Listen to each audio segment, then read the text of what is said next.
잘 보셨습니까? 저는 이 쉰들러 리스트라고 하는데 본 영화를 봤습니다. 수없이 봤어요. 볼 때마다 제 가슴 속에 굉장한 메시지를 주었습니다. 한 생명을 살리는 것은 세상을 살리는 것이다. 탈무드의 격언에. 그리고 이 과정 속에서 이건 실화거든요. 그 하는 말이 있죠. 내가 이 배지를 팔았다면 2명은 더 살릴 수 있었는데, 이 차를 내가 팔았다면 5명을 더 살릴 수 있었을 텐데 난 그것을 못했어, 안 했어 하면서 울부짖는 이 리스트의 쉰들러의 모습 속에서 우리가 영혼을 구원하는 그런 전도자의 가슴을 가져야 되지 않겠는가, 저에게 주신 메시지였습니다. 죽어가는 한 영혼에게 필요한 게 뭘까? 죽어가는 영혼에게 필요한 게 뭘까? 그것은 여러분의 도움입니다. 내가 가진 것을 다 포기한다 할지라도 한 영혼을 살릴 수 있다면, 그 살릴 수 있다면, 너무 감동적인 대사였습니다. 여러분은 정말 한 생명을 구원하기 위해서 나는 무엇을 하고 계신가 묻고 싶습니다. 저 자신에게요. 어느 날 제가 깨달은 것이, 내 인생에 살아온 시간보다 살아갈 시간들이 점점 줄어드는 거 있죠.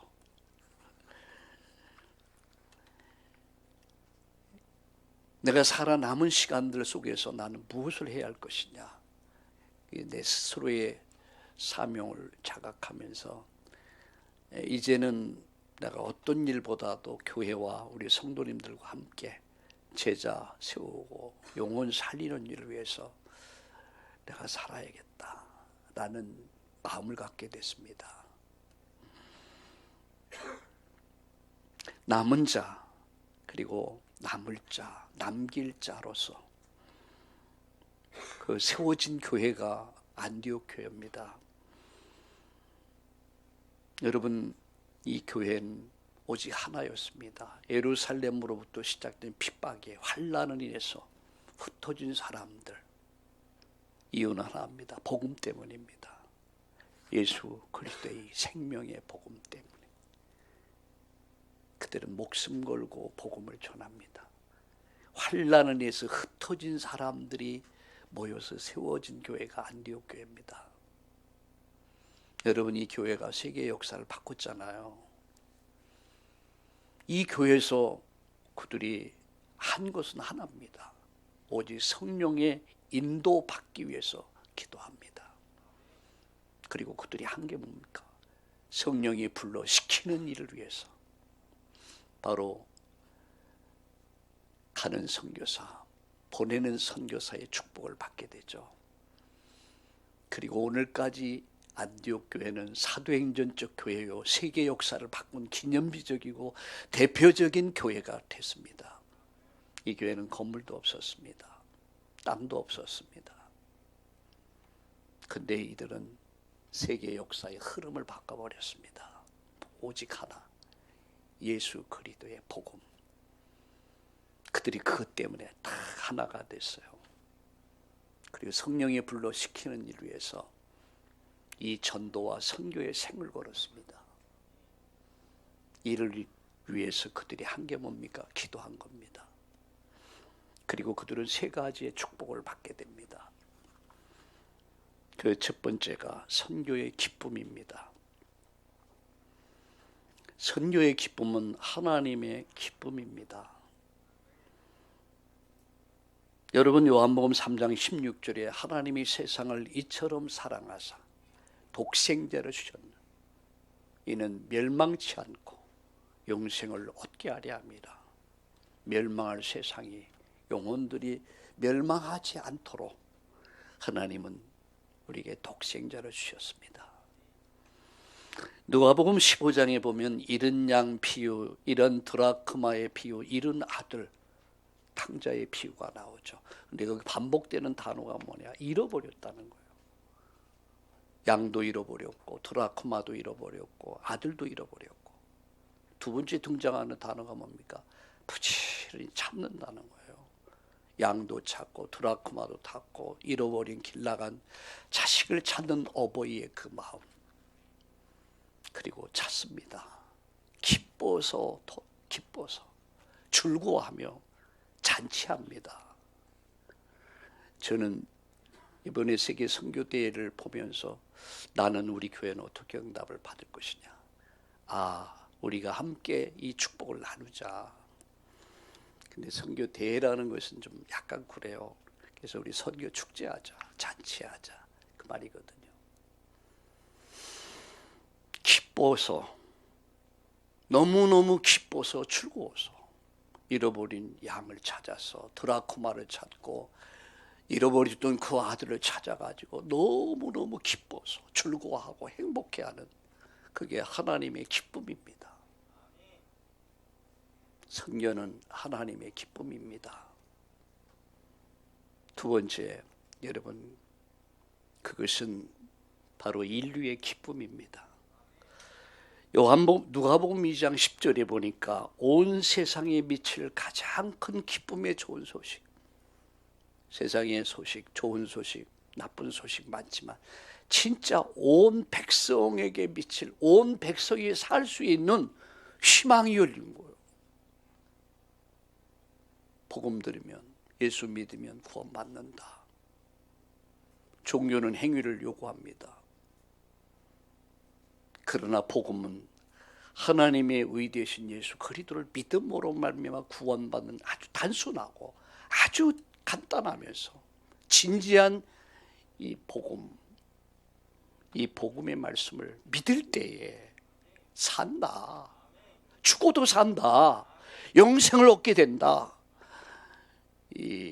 여러분, 이 복음은 온 세상에, 이런 이야기 저런 얘기, 좋은데 나쁜 얘기도 있지만 온 세상에 미칠 가장 큰 기쁨의 소식, 그 소식 전하는 일을 우리에게 주신 기쁨입니다. 제가 아는 선교사님이, 이분이 이런 말을 해요. 자기는 선교를 말하면 가슴이 뛴대요.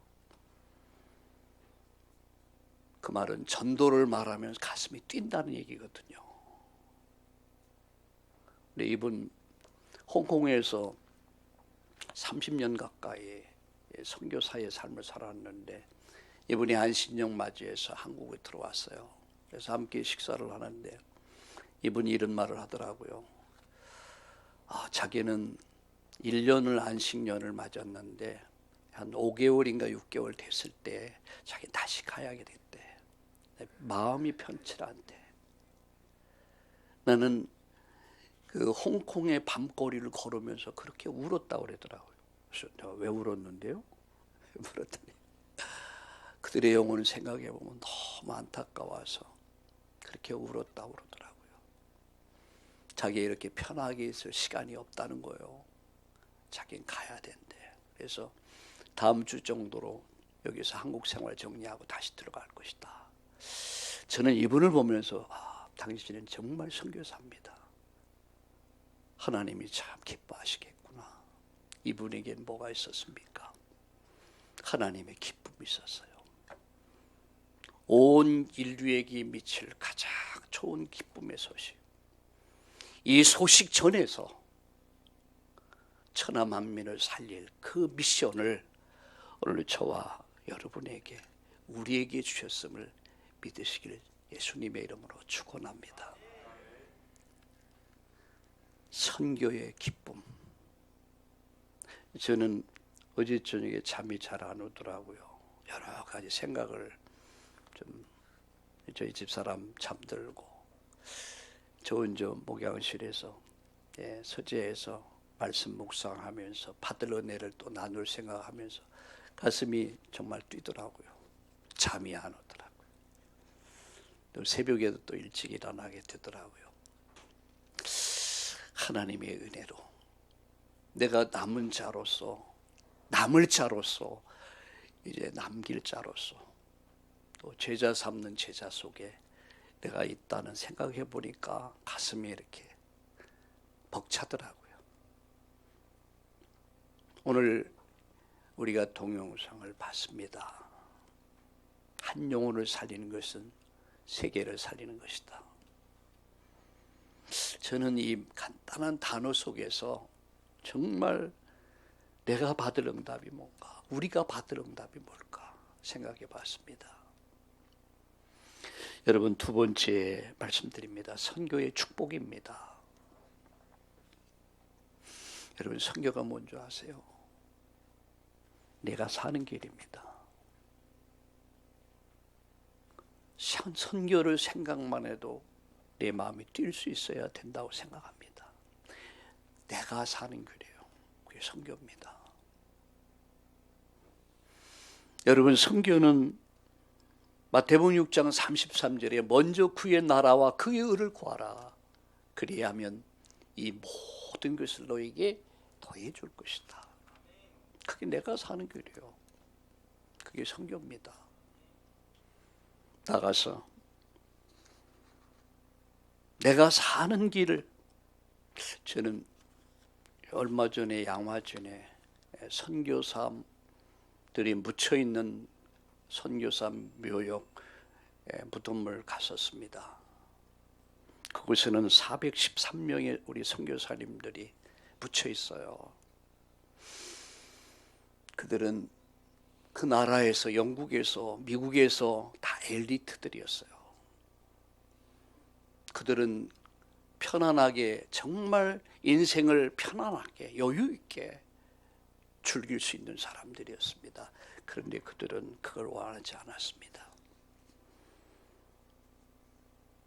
그들은 하나님 말씀에 순종해서 낯설고 물설고 음식이 다르고 문화 언어가 다르고 삶이 전혀 다른 이 젊음을 이 땅에 묻었습니다. 그리고 부인은 풍토병이 걸려서 죽었고요. 또 자식도 죽고요. 그런 열악한 속에서도 그들은 포기하지 않고, 여러분, 선교사님들이 이 땅에서 젊음을 불살랐어요. 땀을 흘리고 심지어 순교의 제물이니까 피를 흘리면서 이 땅에 복음을 심었습니다. 내가 이들에게 이렇게 묻고 싶었어요. 당신들은 왜 이곳에 와서 당신들의 삶을 이렇게 바쳤냐? 근데 이분들이 이렇게 얘기해요. 예수님이 나를 보냈다. 예수님이 나를 이 한국 땅에 보냈다. 그래서 나는 이곳에 왔고, 우리 예수님께서 나에게 이 땅에 내 삶을 묻으라고 해서 난 묻었다. 이렇게 내게 들려오는 음성이었습니다. 왜 우리가 선교해야 됩니까? 왜 우리가 선교해야 됩니까? 어제 아침 메시지에 왜 이제 오셨습니까? 왜 이제 오셨습니까? 일찍이 복음 전해줬다면 내 사랑하는 부모님, 내 형제, 내 자매, 내 친척, 이들 다 구원받을 수 있었을 텐데 복음 듣지 못하고 세상 갔단 말이야. 어디 갔겠습니까? 끔찍하죠. 저는 여러분 이 사실 아셔야 합니다. 413명의 선교사들이 낯설은 이국 땅에서 그들의 뼈를 묻었습니다. 그리고 70년이 지난 오늘, 아니 100년이 지난 오늘, 우리는 경제대국, 군사대국, 선교대국을 이루어서 열방을 향해 세계복음할 수 있는 그 축복을 받았습니다. 우연입니까? 절대 아닙니다. 하나님의 은총입니다. 선교사님들의 눈물이 있었습니다. 헌신이 있었습니다. 그리고 그들의 삶을 준 거예요. 우리는 복음의 빚진 자들입니다. 우리는 이 빚을 진 사람들이에요. 그 선교사님들 우리에게 무엇을 요구할까? 이렇게 얘기할 것 같아요. 그러므로 너희는 가서 모든 족속으로 제자 삼아. 이게 바로 선교라고 그렇게 믿습니다. 선교의 축복은 내 자신이 사는 길이요, 내 자식이 사는 길이요, 우리 후대들이, 렘넌트들이 사는 길이요, 내 민족이 살고 인류를 살리는 길이 바로 선교입니다. 마지막 말씀드립니다. 선교의 축복입니다. 선교의 도전입니다. 전세계 237 열방의 5천 종족, 그리고 복음 없이 빈 곳 빈 현장, 죽어가는 버려진 현장에 복음 전해줄 사람이 없어서, 복음을 말해줄 사람이 없어서 여러분 멸망의 길을 가고 있는 수많은 영혼들이 있습니다. 그들에게 필요한 게 뭘까? 오늘도 아까 동영상을 보시면 뭘 생각했습니까? 정말 필요한 게 뭘까? 복음 아니겠습니까? 그래서 물이 바다 덮음같이, 하박국서 2장 14절에 물이 바다 덮음같이 여호와의 영광을 인정하는 것이 온 세상에 가득하리라. 여호와의 영광, 예수는 그리스도시요 살아계신 하나님의 아들이심을 고백하는 우리 민족이 나가서 5대양 6대주 237 5천 종족 빈곳 빈 현장, 그곳에 이 생명의 복음이 전해져서 전 인류가 구원받는 그날이 올 줄로 믿습니다. 여기에 도전하는 거예요. 저는 한 달, 두 달 전에 제가 기도하면서 70인 제자라는 메시지를 붙잡았습니다. 그렇다. 참다운 교회 70명의 장로를 세워야겠다. 제 메시지, 저에게 준 메시지입니다. 70인 제자, 70인 장로 세워야겠다. 하나님이 그런 사명자들, 제자를 하나님이 세우실 줄로 저는 믿습니다. 우린 237 열방의 구원을 위해서 우리가 큰 도전을 시작해야 돼요. 그래서 가는 선교사, 오늘 본문에 보세요. 그들이 금식하며, 여러분 성령의 인도받기 위해서 금식하며 기도할 때 성령이 불러 시키는 일을 위하여 바나바 바울을 따로 세웁니다. 기도합니다. 그리고 보냅니다. 누가요? 교회가 보냅니다. 그리고 갑니다. 보내심을 받아. 그래서 저는 여기서 보내는 선교사, 가는 선교사, 이것을 받습니다. 그렇다. 교회는 바로 이 일을 해야 된다. 가는 선교사, 보내는 선교사. 성령이 기뻐하시는 일을 잘하는 게 교회가 잘하는 일로 믿습니다. 교회가 큰 교회가 주차장이 널찍하고 기관들이 다 이렇게 해서 세분화되고 뭐 사람이 많고 좋죠. 그러나 진짜 교회는 그거 아닙니다. 진짜 교회는 뭐냐? 성령이 불러 시키는 일을 잘하는 교회가 진짜 교회예요. 초대교회를 보세요. 그들에겐 건물이 없었습니다. 땅도 없었습니다. 그들에게는 오직 예수님, 예수 그리스도를 고백하는 그 믿음만 있었습니다. 그런 사람들이 모여서 안디옥 예루살렘 교회를 이뤘고, 안디옥 교회를 이뤘고, 로마 교회를 이뤘습니다. 선교가 뭐죠? 내가 사는 길이요, 우리 후대들이, 렘넌트들이 사는 길이요, 바로 우리 민족이 사는 길이요. 70년 지난 오늘날 우리나라가 받은 복이 얼마나 큽니까? 역사 이래 이런 나라가 없어요. 정치인들이 잘해서 우리나라가 잘 삽니까? 정치인들 하는 걸 보면 실망스러운 게 너무너무 많죠. 진짜 이 땅이 복받은 것은 하나님, 동해물이 마르고 백두산이 닳도록 하나님이 보호하사 이 땅이 복을 받게 된 줄로 믿습니다. 결론 맺습니다. 세 가지를 꼭 기억하세요. 선교의 사명, 가는 선교사, 보내는 선교사, 선교의 기쁨, 선교의 축복, 그리고 선교의 사명. 그 사명이 뭡니까? 다니엘서 1장 8절에 보니까요, 이들이 마음의 뜻을 정했다고 그랬습니다. 우리 뜻을 정합시다. 여러분 인생은 여러 번 살 수 있는 게 아니잖아요. 또 영원하지 않잖아요. 잠깐 왔다가 잠깐 머물러 잠깐 가는 거야. 저의 인생을 보니까 그렇더라고요. 살아온 시간들이 너무 빨리 갔어. 이제 앞으로 살아갈 시간도 빨리 갈 거예요. 그러면 나의 한 시대를 살고 가는 저와 여러분의 삶이 어떤 삶이 되어야 되는가? 그래서 내가 가든지 그리고 보내든지 하라. 가는 선교사, 보내는 선교사.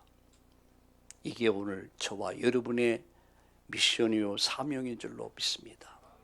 넌 어떻게 보낼 것이냐? 기도로, 물질로. 아까 이런 얘기했잖아요. 내가 1100명을 돈 주고 산 거야. 이 독일인 뭡니까? 이 나치에게 1100명을 돈 주고 산 거예요. 마지막 차를 보면서 내가 이걸 팔았다면 5명을 10명을 더 살릴 수 있었을 텐데, 내가 배지 하나 이거 팔면 2사람 더 살릴 수 있었는데 난 못했어. 안 했어. 우리는 가지고 있고 소유한 게 얼마나 많습니까? 받은 게 얼마나 많습니까? 그럼에도 불구하고 관심이 없다면 우리 다시 한번 회개해야 될 줄로 믿습니다.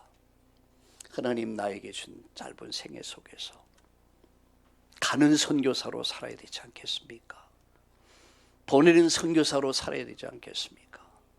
그래서 좀 더 이유가 있는 삶을 살아야 된다고 믿습니다. 이유가 있는 삶. 왜 살아야 되는가? 내가 왜 건강해야 되는가? 내가 왜 돈 벌어야 되는가? 이유가 없다면 살아갈 이유도 없습니다. 건강할 이유도 없습니다. 잘 살 이유도 없습니다. 그러나 이유가 있다면 하나님 우리의 생명을 붙잡아 주실 것이고, 하나님 우리의 건강을 붙잡아 주실 것이고, 우리의 필요한 모든 것을, 불가능을 가능케 된 시공을 초월한 보좌의 능력과 축복이 임할 줄로 믿으시길 예수님의 이름으로 축복합니다. 선교의 사명을 깨닫고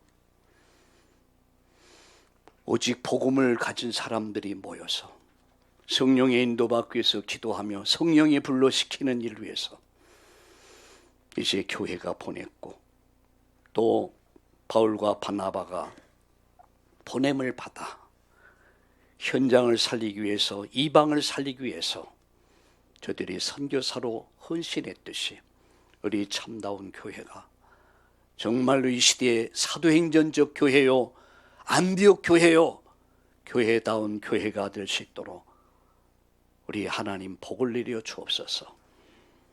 그래서 가든지 보내든지 하는 하나님 선교의 축복을 받고 누리는 교회가 되게 하시고, 우리가 이 땅에서 살아갈 이유와 건강할 이유와 경제 축복받을 이유를 가지고 오늘을 살게 하여 주시옵소서.